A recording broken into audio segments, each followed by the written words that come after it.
कहा था कि सफाई ड्राइव होनी चाहिए, क्या किया जी? क्या कहाँ गाड़ी भेजते? गाड़ी यहीं पे पटक के आ जाती है। अभी गाड़ी भेजिए तुरंत। सीएमओ साहब से एक बार बात करिए। इतना मतलब गंदगी है इस परिसर में, और एक कंटेनर रखवाने में क्या है? एसबीएम में आपके पास में उठा के ले गया, आपका कंटेनर उठा के ले गई गाड़ी, ऐसा बता रही है ये सीएमओ। वापस नहीं रखा उसने। अभी आप इसको हटवाइए यहाँ से और नियमित कचरा सफाई हो यहाँ।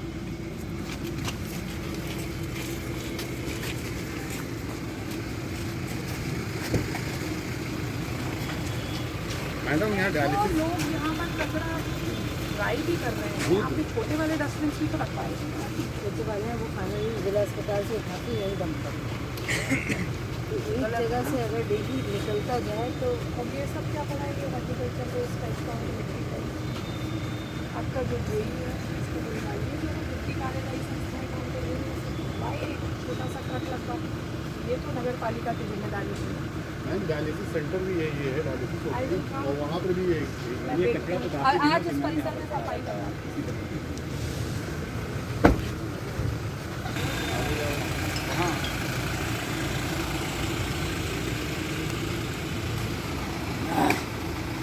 अंदर रहा करें, अंदर रहा करें, और यहाँ वन स्टॉप सेंटर का निरीक्षण किया गया है और मेडिकल कॉलेज का भी निरीक्षण किया गया है। देखिए, सबसे पहले तो जो मेडिकल कॉलेज में जो कार्य चल रहा है उसकी गति थोड़ी धीमी नज़र आई मुझे, और हम लोगों ने लास्ट जो रिव्यू किया था, मेरी अपेक्षा थी कि कम से कम वहाँ पर लेबर की जो संख्या है उसको बढ़ाया जाए, ताकि हम एक एलओपी जो फर्स्ट फेज़ है वो सितंबर में शुरू करने की स्थिति में आ जाएं। लेकिन प्रगति जो है वो काफ़ी धीमी थी, और कंसर्न जो पीडब्ल्यूडी का भवन निर्माण खंड उसके कोई भी प्रतिनिधि भी वहाँ पे मौजूद नहीं थे।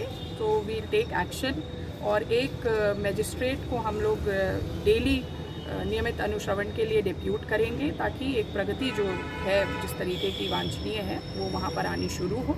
तो ये एक मेडिकल कॉलेज के इंस्पेक्शन में नज़र आया। दूसरी चीज़, आज वन स्टॉप सेंटर का भी निरीक्षण किया गया है, और इस सेंटर में भी कुछ अव्यवस्था मुझे लगी है। एक जो आउटसोर्सिंग एजेंसी है उसके द्वारा, एक तो सबसे पहले इस वन स्टॉप सेंटर में जो एक केयरटेकर के रूप में हेड की भूमिका में होना चाहिए, उसकी उपलब्धता भी नहीं थी, वो एब्सेंट थी। और जो 3 पीड़िताएं यहाँ पर बंद भी थी, तो इनको ताले में रखना भी उचित नहीं है। स्वायवास्ट की ये इस तरीके से व्यवस्था ना हो। उनके लिए आरक्षी हैं मौजूद, तो वो आरक्षी उनकी देखरेख करें, लेकिन उसको बंद करना, निरुद्ध जैसा रखना ठीक नहीं है।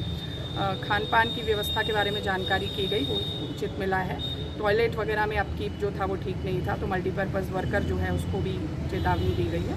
तो एक रास्ते को लेकर समस्या इस जगह पे है, उसको भी हम लोग निदान करेंगे, बिकॉज़ यहाँ पीछे की ओर आकर थोड़ा सा अव्यवस्था लगी कि एक जो छोटा सा रास्ता है खड़ंजा टाइप का है, उससे आना जाना पड़ता है, तो वो ठीक नहीं है। उसको व्यवस्थित करने के भी हम लोग कदम उठा रहे हैं। मैम, आपने यहाँ वन स्टॉप सेंटर पे जब निरीक्षण किया तो आपने रजिस्टर में देखा कि कुछ पीड़िताएं थी जिनकी रवानगी तो यहाँ से हो गई, बट वो यहाँ पे मेंशन नहीं था, तो ये सब बड़ी लापरवाहियाँ हैं, इस पर क्या एक्शन ले रहे हैं? बिल्कुल लापरवाही, बिकॉज जिसको करना है दर्ज वो एब्सेंट हैं 3 दिन से, तो एक तो we will take action against her, और बाकी अद्यावधिक करना बहुत ज़रूरी है, क्योंकि यही एक रिकॉर्ड है जिस रिकॉर्ड से जानकारी मिलती है कि पीड़िता की जो सुपुर्दगी है उसके फैमिली को दे दी गई।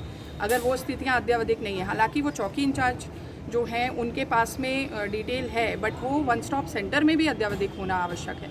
सो that needs to be seen. कहाँ गैप्स हैं, काफ़ी गैप्स हम लोगों ने देखे, उसमें हम लोग इनको लाइन अप करेंगे और जो संबंधित है उनके विरुद्ध एक्शन लेंगे। मेडिकल कॉलेज के निरीक्षण में आपने बताया कि काफ़ी देरी चल रही है, तो ऐसे में जो निर्धारित समय तिथि थी उस पर कैसे ये निर्माण पूरा हो पाएगा? इसमें लेबर की संख्या को बढ़ाने का मैंने निर्देश करके आई हूँ, और साथ ही साथ में जो कंसर्न एग्जीक्यूटिव इंजीनियर हैं उनको, क्योंकि वो बलरामपुर में बैठते हैं, उनकी देखरेख में बन रहा है, तो हम बलरामपुर जिलाधिकारी महोदय से भी आग्रह कर रहे हैं, उनको पत्र लिख रही हूँ मैं कि अभी उनकी सैलरी हम विथहोल्ड कर रहे हैं। अच्छा मैम, एक दिक्कत ये है, जो डॉक्टर का ट्रांसफ़र होगा वो यहाँ पर अपना आवास ठिकाए बैठे हैं और उनका डिस्ट्रिक्ट दूसरे डिस्ट्रिक्ट में ट्रांसफ़र हो चुका है और वो छोड़ नहीं रहे हैं। I will get it check, देख लेती हूँ मैं। Thank you.